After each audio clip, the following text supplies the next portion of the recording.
Scouts, FiOth here, and in this vid we're gonna go over the ultimate build for the Hollowseeker. As you saw in the opening click, the Hollowseeker can be quite devastating if you're lucky enough to get its most important perks. Of course, this is all RNG. What I'm gonna try to do in this vid is provide a priority list of what you should be looking for. For example, oscillators should never be picked over portal turret, for example.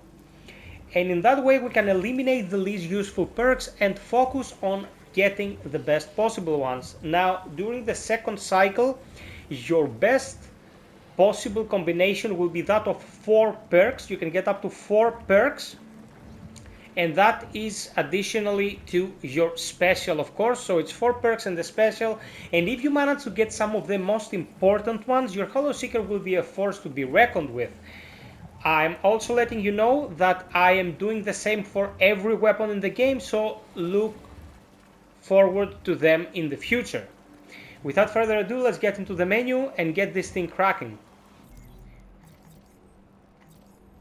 So we'll go to equipment, and here's our Hollowseeker. You can see the perks on the right. I haven't finalized every version of the perks, but you are getting the gist of it. We just want to have a reference list so we can move forward with it. Here we have 9 perks. At the best, we will have 4 of them at any given moment. So I'm gonna let you know which perks are the best. I'm gonna list them with a priority list in the comment section below, and I'm gonna eliminate the least useful ones now, whilst I'm also explaining the most useful ones. So without further ado, first and foremost, get Oscillator out of the way.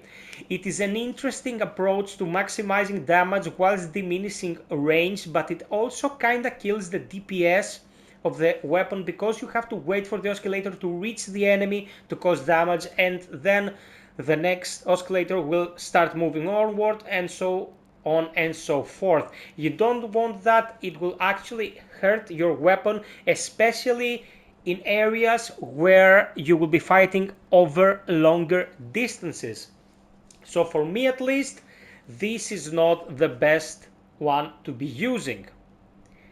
Another one that you probably don't want to use is phasing rounds. Now, phasing rounds is not as bad as Oscillator in my humble opinion. You can get your bullets to go through walls, through objects, and it can be pretty useful, but for me it isn't better than some of the other perks that you can find and equip on your Hollowseeker.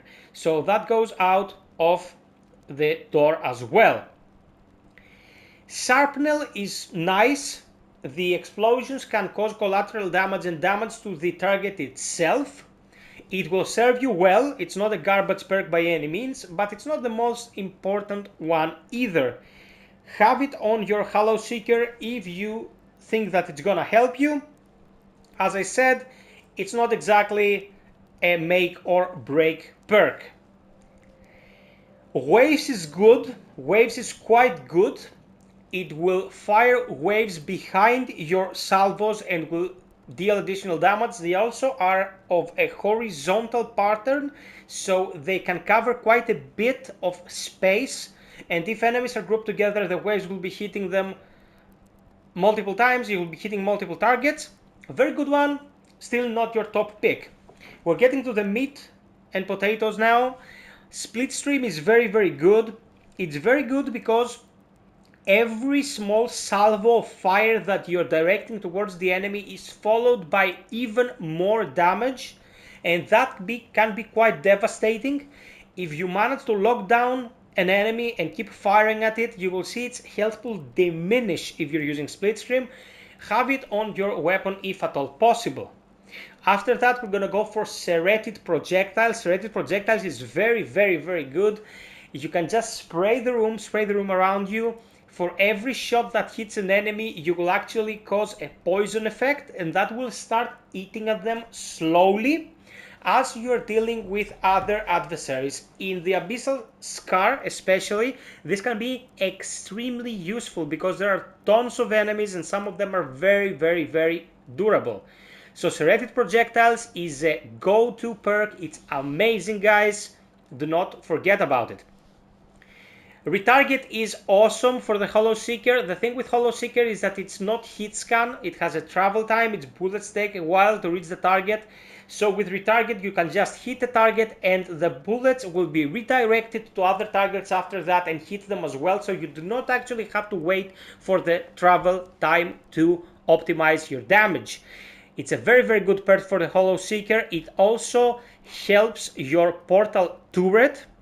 So when we get to the more awesome perks that are the following two, Retarget will help you tremendously to optimize their effect.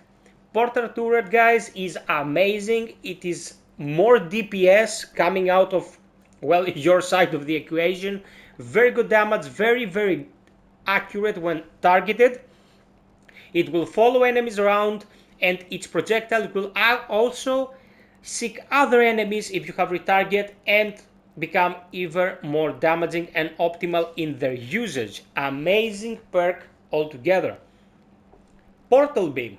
Now Portal Beam is pretty much the best thing you can have on the Hollowseeker. It's a heavy laser that comes out of, let's say, a portal. It is directed towards the enemy and upon elimination it will turn and start attacking another enemy. It has a cooldown period, but you just have to keep firing and it will be triggered with your next salvo as soon as it is ready. Now, as you can see here, you have 4 panels. The one contains 3 perks, the other 3 contain 2 perks each. That is the perk families, and that means that out of these perks in each of the brackets, you can only have 1 in each of the 4 slots of the weapon. Okay, so we'll take it from bottom to top and we're gonna eliminate what we do not want. Okay, from the bottom, Oscillator is out of the way, Portal Turret is awesome, keep Portal Turret. The second to last, Portal Beam is awesome, you lose Split Stream. Above that, that's an acquired taste. I go for Serrated Projectiles, you can go for Shrapnel, both of them are very good. So if your second slot is either of those two, which it will be obviously, you are good to go. And for the top one, I would say if you have Portal Turret, get Retarget. If you do not have Portal Turret, get Waves. Phasing Ground, not so much. So you can see here the final optimal configuration for the Hollowseeker. If you are lucky enough to get this configuration, guys, just take a screenshot, list it in the comment section below, and I will favor it and list your optimal build so people can drool over it. As I said, I will be covering all weapons in a specific manner, so sub, like, and share for more. I've covered pretty much everything else in Returnal, including the story. I will have an annotation at the end of the vid so you can watch that as well. Until next time, be well, stay frosty, and always strive for perfection. Cheers!